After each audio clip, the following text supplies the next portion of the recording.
Hello guys, good morning. This is the day number 3 of our self-improvement journey. And so time check, it's already 9:03 and supposedly may practice kami ngayong Sabado sa sayaw ulit, syempre, ng alas 8 ng umaga and I'm late ng isang oras. So, yeah. For now, I'm gonna go and mag-aasikaso muna ako ulit. Okay guys, so syempre pagkatapos kong gawin yung mga dapat gawin sa kwarto na makikita nyo sa day 1 vlog ko. Ngayon maliligo na muna ako and papakita ko naman sa inyo yung mga ginagamit ko dito. Si Oji, may pang ano na rin ako, pang gently massage, pang wagas. Pang ano siya, basta yun, pang wagas siya, parang ginagamit siya pang ganon. Yan, tapos pagkatapos nito ibababad ko siya ng 3 minutes. Gumagamit naman ako ng moisturizer. Ito, moisturizer naman, tapos sunblock. Yun lang naman sa umaga yung ginagamit ko. Yun, ligo na muna ako.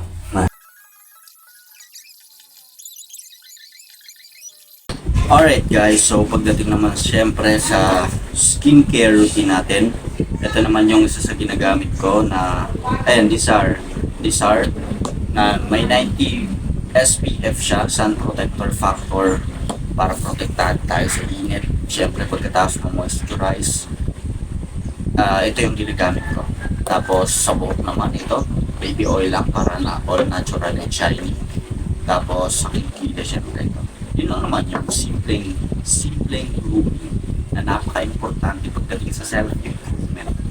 Diba? Para pagdating mo kung saan ka magpupunta, mabango ka at hindi ka pangit na. Kasi sa totoo lang napaka-importante niyan. Kasi unang-una, inuhusgan ka ng tao, di ba? Unang-una na titingnan sa'yo ng tao is yung looks mo. Diba? Pangalawa yung personality, syempre. Kaya dapat na i-improve natin ang looks. Diba?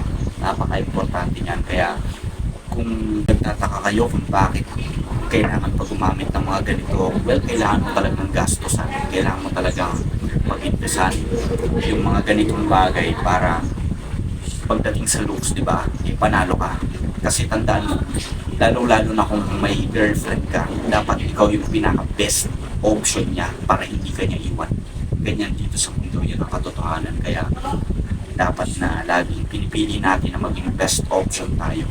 Di ba? Ayusin natin yung sarili natin. And hindi lang dapat sa pag-workout, hindi lang dapat sa personality, di ba? Sa pagiging mabait. Dapat in-improve mo rin yung looks mo.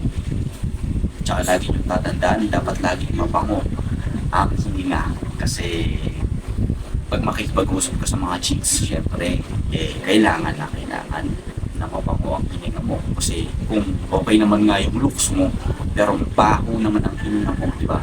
Wala rin naman, di ba? Wala rin naman silbi, di ba? Yung pagiging pogi mo, yung pag-aayos mo, di ba? Yung hininga mo is mabaho. So, yun lang naman yung simpleng grooming natin syempre ngayon. And yun na, susunod kong gagawin, kakain muna ako and then pagkatapos ko kumain, pupunta na ako sa sayaw. By the way, ang oras ngayon is 10:30 na. Ayan, 10:30. And I guess mga alas 11 pa ako makakarating doon. Sobrang late na. 8 actually yung start ng sayaw namin. 9, 10, 11. 3 hours akong late. Pero okay lang, props man naman ako doon. Kaya wala naman masyadong gagawin. Kumbaga, madali lang naman yung steps na gagawin namin. So, yun lang. And let's go. Okay, so yan nga pala yung ulam namin guys. Hindi yung aso Yan, yung itlog, tinapa, tapos karne na may gulay. So ayan, kainan na. Hello guys, what's up? So mararating ko lang galing pag-practice ko sayaw. And syempre, since nandito na rin naman ako, kauwi ko lang, mag-start na rin ako mag-workout para makapag-edit na rin ako. So, yun lang. And let's start. So yan, syempre ang una nating gagawin is stretching para iwas injury, sunod flex ng muscles natin kahit maliit pa. Pagkatapos naman is stretching ulit hanggang sa paa. Tapos likod, lower back, cobra stretch, back stretch, tapos push-ups na tayo. Nga pala, superset pala dito yung ginagawa ko guys. Dire-diretso mula push-ups. Pagkatapos ng push-ups na 10, 10 diamond push-ups naman. Siyempre, ayan. Ganyan lang siya kabagal guys. Ganyan lang kabagal yung pag-workout. 'Di ba? Para mag-increase ng strength. Hindi speed. So, yan, diamond push-ups. Pagkatapos naman nito is yung ginawa ko naman dito is yung archer push-ups. 10 ulit doon, tigsa 10 yan, total of 50 na push-ups. Tapos sa superset naman na yon is 3 sets ko naman siya gagawin. Yan, pagkatapos naman yan na archer push-ups, Poseidon push-ups naman, and then yung last na pang 10 is ano ba? Yung sa back push-ups. Nakalimutan ko na yung tawag eh. Yan, Poseidon yan. 10 rin yan. Kitang-kita nyo naman oh, hirap na oh. Pero ayos lang, laban pa rin. Dahil titingnan natin yung resulta, di ba? After ng 6 months. Ganong katagal makikita yung resulta guys. Hindi kasi ito basta-basta na pag-workout. Kung gusto mong makita yung resulta, talagang mag-aantay tayo.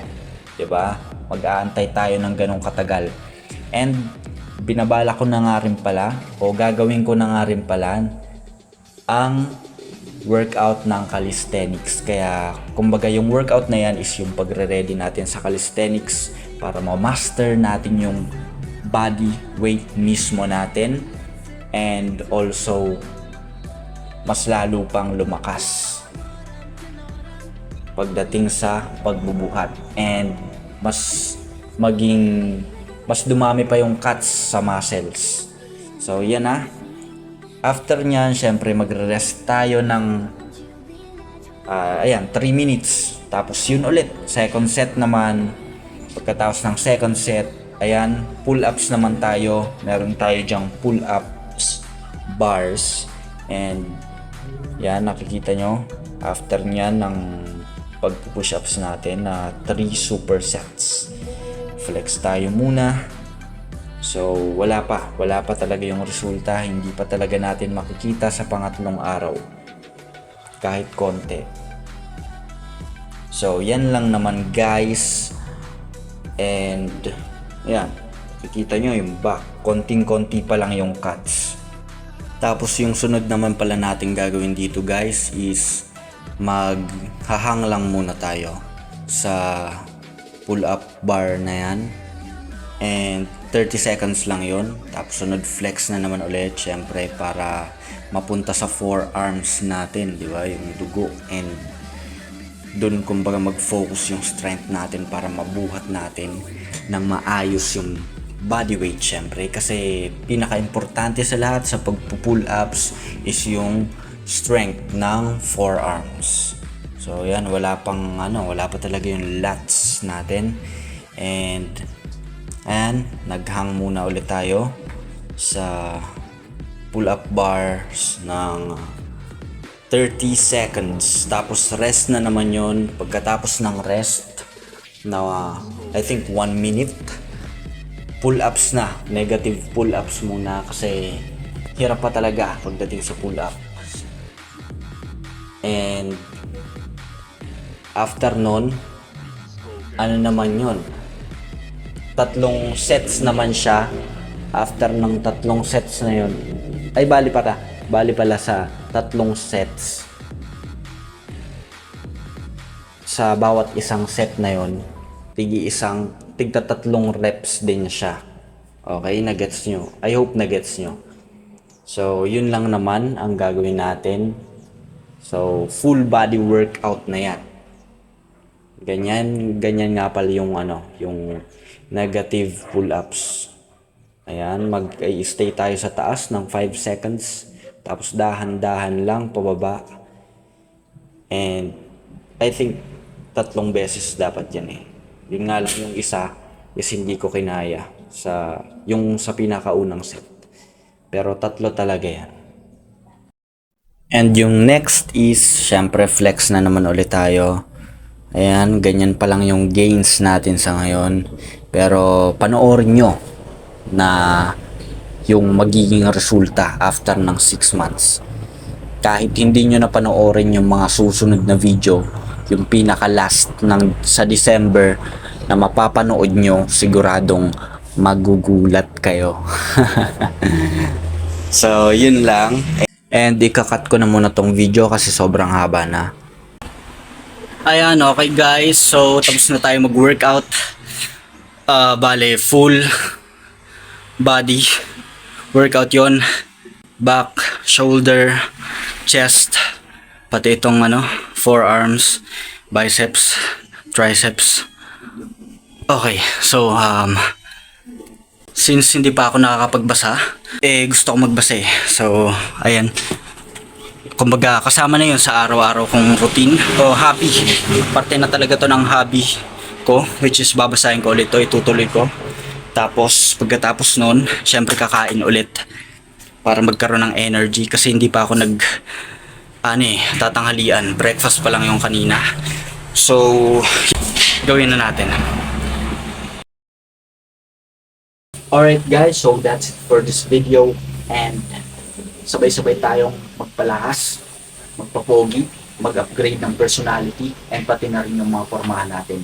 So ituturo ko yan sa inyo in the future video ko, matututunan nyo yan. So araw-araw naman ako nag-upload. And syempre kung nagustuhan mo tong video na to, pwede mong pindutin yung like button dyan and also yung subscribe button dyan para ma-notify ka sa mga bagong i-upload ko and hindi ka mahuli. Yun na, and I'm going to end this video in 3, 2, 1.